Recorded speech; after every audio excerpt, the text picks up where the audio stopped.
Oke, assalamualaikum anak-anak. Hari ini kita akan belajar bab baru, bab 3, yaitu tentang perkembangan ilmu pengetahuan dinasti Abbasiyah. Jadi pada masa dinasti Abbasiyah itu kan Islam menjadi pusat peradaban ilmu pengetahuan. Nah, kira-kira seperti apa sih pada waktu itu perkembangan ilmu pengetahuannya? Nah, kita akan mempelajarinya hari ini. Adapun faktor yang menjadikan ilmu itu bisa berkembang pesat sehingga mencapai masa keemasan dipengaruhi oleh peran khalifah dalam kegiatan perkembangan ilmu pengetahuan. Di samping adanya ilmuwan dan ulama yang berpikiran cemerlang. Adapun peran khalifah dalam kegiatan perkembangan ilmu pengetahuan diantaranya yaitu mengadakan gerakan penerjemahan buku-buku asing, mendirikan perpustakaan dan pusat ilmu pengetahuan, yaitu Baitul Hikmah yang sangat terkenal, di mana Baitul Hikmah ini menjadi perpustakaan terbesar di dunia pada saat itu. Bahkan dengan berjalannya waktu, Baitul Hikmah tidak hanya menjadi perpustakaan saja, juga menjadi perguruan tinggi, di mana para ilmuwan di seluruh dunia itu belajar di sana. Ya. Kemudian juga penyusunan buku-buku ilmiah.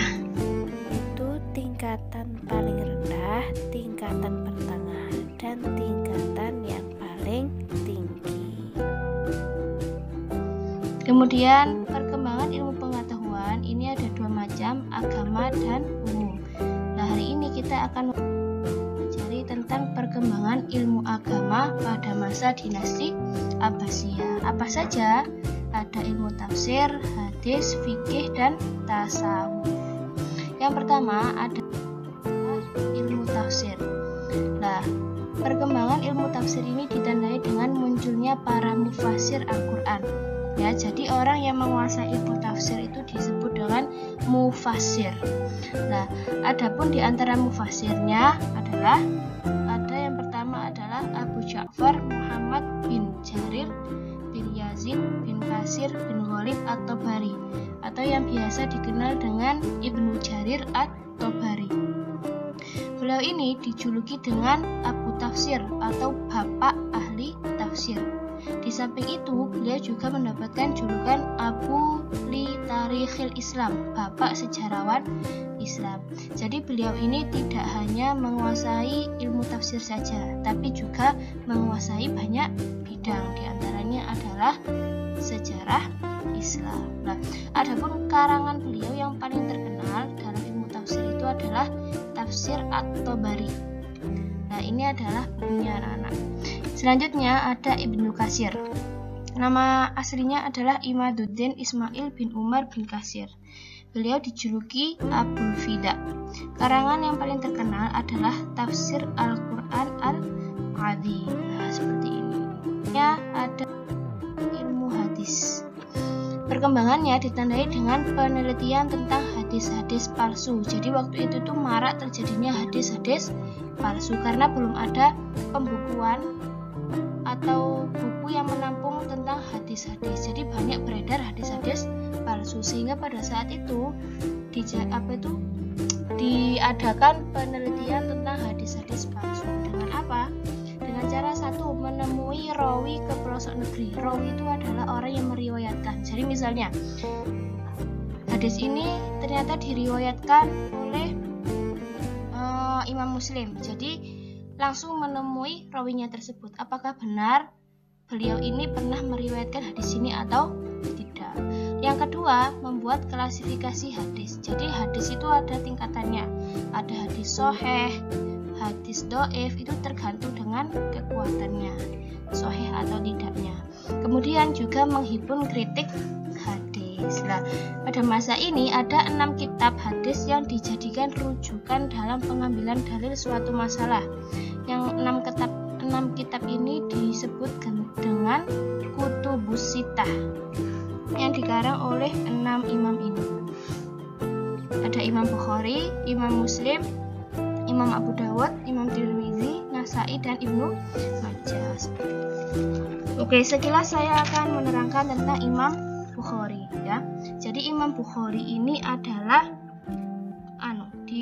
mendapatkan gelar Amirul Mukminin fil Hadis, yaitu pemimpin orang mukmin dalam hadis. Ya, jadi Imam Bukhari ini adalah orang nomor 1 dalam hadis, seperti itu gampangnya. Nah, beliau ini lahir di Bukhara, makanya dinamakan dengan Imam Bukhari. Nama aslinya Abu Abdullah Muhammad bin Ismail. Nah, beliau ini dari kecil ini sudah buta, anak-anak ceritanya. Tapi kemudian dia ini punya ibu. Nah, ibunya ini berdoa kepada Allah semoga anaknya ini diberikan kesembuhan. Nah, ajaibnya umur 10 tahun ini ternyata Imam Bukhari ini bisa sembuh dari kebutaannya. Hikmahnya anak-anak. Jadi kalau kalian misalnya kepin hajat apa atau apa, itu kalian gak usah bingung gimana caranya, kalian minta saja doa kepada ibu kalian. Ya, karena doa ibu kalian itu adalah senjata yang paling ampuh gitu anak-anak ya. Buktinya seperti orang buta gitu ya, wis kayak nggak ada harapan, tapi karena wis yakin ibunya berdoa dengan sungguh-sungguh, buktinya sama Allah bisa dikabulkan, seperti itu ya. Ilmu fikih. Ilmu fikih ini berkembang pesat ditandai dengan munculnya 4 imam madhab, yaitu ada Imam Abu Hanifah. Nama aslinya beliau adalah Nu'man bin Sabit. Beliau hafal Al-Quran pada umur 10 tahun ya.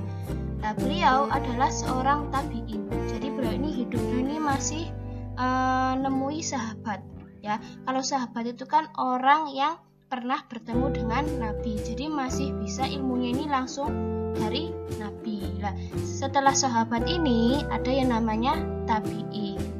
Jadi tabi'in ini langsung menerima ilmunya dari sahabat langsung dari Nabi. Jadi istilahnya ini ilmunya ini masih dekat gitu loh, nggak sampai jauh kayak kita kan masih banyak kesalahannya. Kalau tabi'in kan agak masih dekat ilmunya. Nah, kemudian beliau mempunyai guru ini 4.000 di seluruh penjuru dunia. Nah, beliau ini meninggal di penjara karena menolak menjadi qadhi. Jadi Imam Abu Hanifah ini pernah ditawari untuk menjadi qadhi atau hakim pada masa Khalifah Abu Ja'far al-Mansur.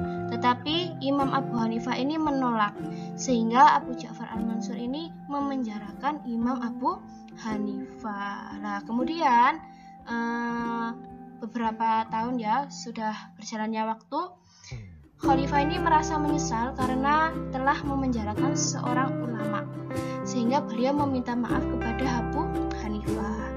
Nah, pernah bercakap seperti ini, "Wahai Abu Hanifah, maafkanlah aku. Kalau kamu tidak maafkan aku, maka aku tidak akan diampuni oleh Allah." Nah, kemudian sebutkan, "Wes, kamu mau apa?" katanya itu gitu. Kemudian Imam Abu Hanifah itu bilang gini, "Aku mau kamu memasukkanku ke dalam surga dan mengeluarkanku dari neraka." Nah, dari situlah khalifahnya ini nggak bisa ngomong, "Kalau kayak gitu aku tidak bisa. Tapi yang aku mau itu kamu bisa apa tidak?" Gitu. Kemudian akhirnya beliau ini kemudian meninggal dunia. Jadi beliau ini meninggalnya di penjara. Selanjutnya Imam Malik. Imam Malik ini nama aslinya adalah Malik bin Anas.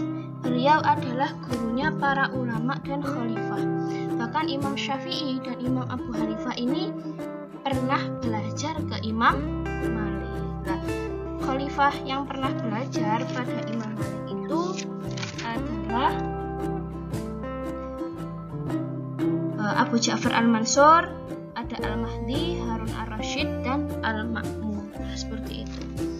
Kemudian beliau mengarang kitab yang sangat fenomenal, yaitu kitab Al-Muwatta, yang mana di dalamnya ini terdapat 7.000 hadis. Yang ketiga ada Imam Asy-Syafi'i. Imam Syafi'i nama aslinya adalah Muhammad bin Idris. Beliau umur 7 tahun itu sudah hafal Al-Quran 30 juz. Umur 12 tahun hafal kitab Al-Muwatta karangannya Imam Malik, yang dalamnya ada 7.000 hadis. Nah, umur 15 tahun ini beliau itu sudah bisa memberikan fatwa atau hukum dalam suatu masalah. Nah, kitab karangannya yang sangat fenomenal yaitu bernama Ar-Risalah.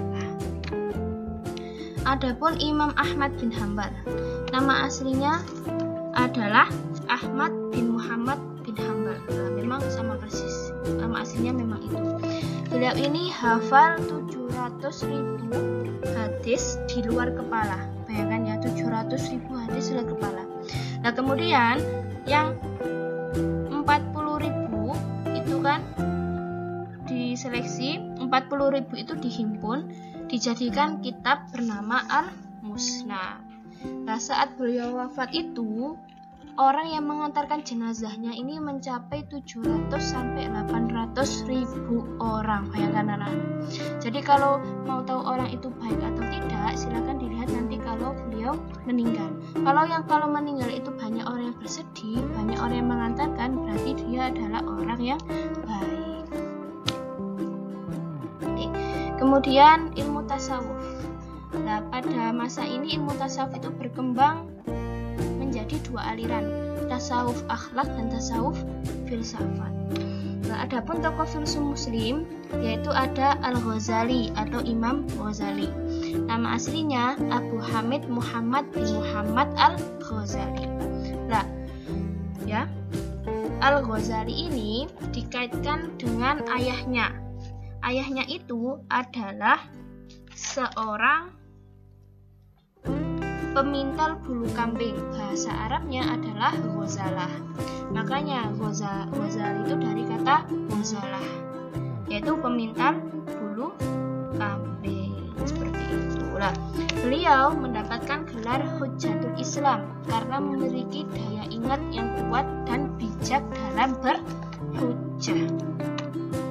Adapun kitab karangan beliau yang sangat terkenal adalah Ihya Ulumuddin, yang mana memberi sumbangan besar kepada masyarakat dan pemikiran manusia dalam semua masalah. Jadi kesimpulannya, pelajaran kita hari ini adalah bahwasanya pada masa Abbasiyah itu lahir para ilmuwan yang menghasilkan karya-karya yang sangat berperan besar pada perkembangan zaman pada masa modern ini. Bahkan imam madhab fikih kita keempat-empatnya ini ada pada zaman Daulah Abbasiyah. Bayangkan kalau sampai sekarang nggak ada 4 imam madhab itu. Bahkan bayangkan kalau dulu itu nggak ada pembukuan hadis. Di sini misalnya banyak hadis yang dipalsukan. Mungkin dunia ini akan runyam sekali. Kemudian pada masa dinasti Abbasiyah ini lahir para ulama di berbagai bidang agama seperti tafsir, hadis, fikih, dan tasawuf. Kemudian adapun karya-karya ulama yang dibuat rujukan adalah sebagai berikut ya. Jadi kalau yang saya kasih warna hijau itu berarti ilmu tafsir, biru ilmu hadis, merah itu ilmu fikih, dan yang kuning itu adalah ilmu tasawuf. Sekian anak, sekian dari saya. Syukran ala husni timamikum wa afu minkum. Wassalamualaikum warahmatullahi wabarakatuh.